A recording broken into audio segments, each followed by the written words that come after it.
Ich habe im Workshop zu Fragilität und informeller Sektor das Programm der DEZA im Niger vorgestellt.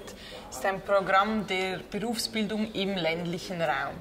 Das Berufsbildungsprogramm, das wir im Niger umsetzen, hat eigentlich 3 Ziele. Das erste ist die Ausbildung der Jugendlichen, die berufliche Ausbildung. Wir haben dort 5 verschiedene Dispositive. Zum einen landwirtschaftliche Ausbildung, klassische duale Ausbildung, aber auch Kurzausbildung. Es gibt verschiedene Dispositive, die im lokalen Kontext angepasst sind. Das zweite Ziel ist mehr auf institutioneller Ebene, dass die ganzen Koordinationsmechanismen, die Planung, die Umsetzung, die Kontrolle auf lokaler Ebene von den lokalen Akteuren, den lokalen Regierungen, aber auch den Bauernverbänden, der Branchenverbände, Berufsverbände und so weiter gemanagt wird. Und die dritte Komponente ist mehr auf institutioneller Ebene, auf nationaler Ebene, dass auch die ganze Berufsbildungsstrategie, Politiken effizient geplant und umgesetzt werden, indem all diese Akteure einbezogen werden. Nun, es gibt verschiedene Herausforderungen, wie für uns als DEZA, aber ich denke für Niger als Land als solches. Die erste Herausforderung ist die Quantität. Wir haben nun in der letzten 3-jährigen Phase 10.000 Jugendliche ausgebildet, die vor allem im non-formalen Bereich als Jugendliche, die keine Grundausbildung haben, nie zur Schule gingen oder die Schule nicht abgeschlossen haben.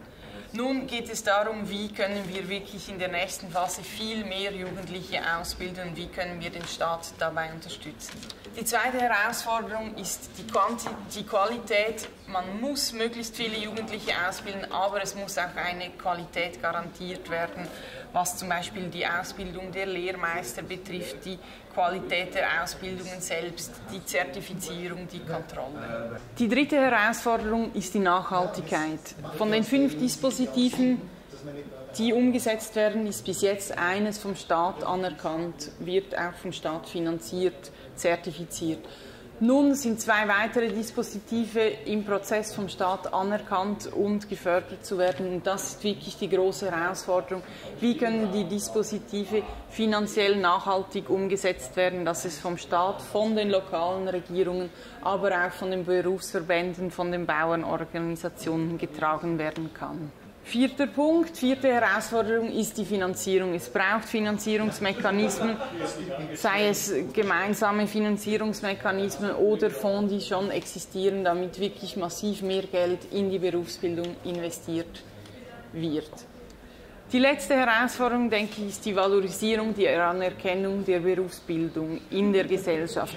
Bis jetzt sind es nicht die besten Schüler, die eine Berufsbildung machen, sondern eher die schlechtesten Schüler, die nicht zur Schule gingen oder die Schule nicht fertig gemacht haben. Es braucht Rollenmodelle, es braucht eine Anerkennung und eine Valorisierung der Berufsbildung als solches in der Gesellschaft.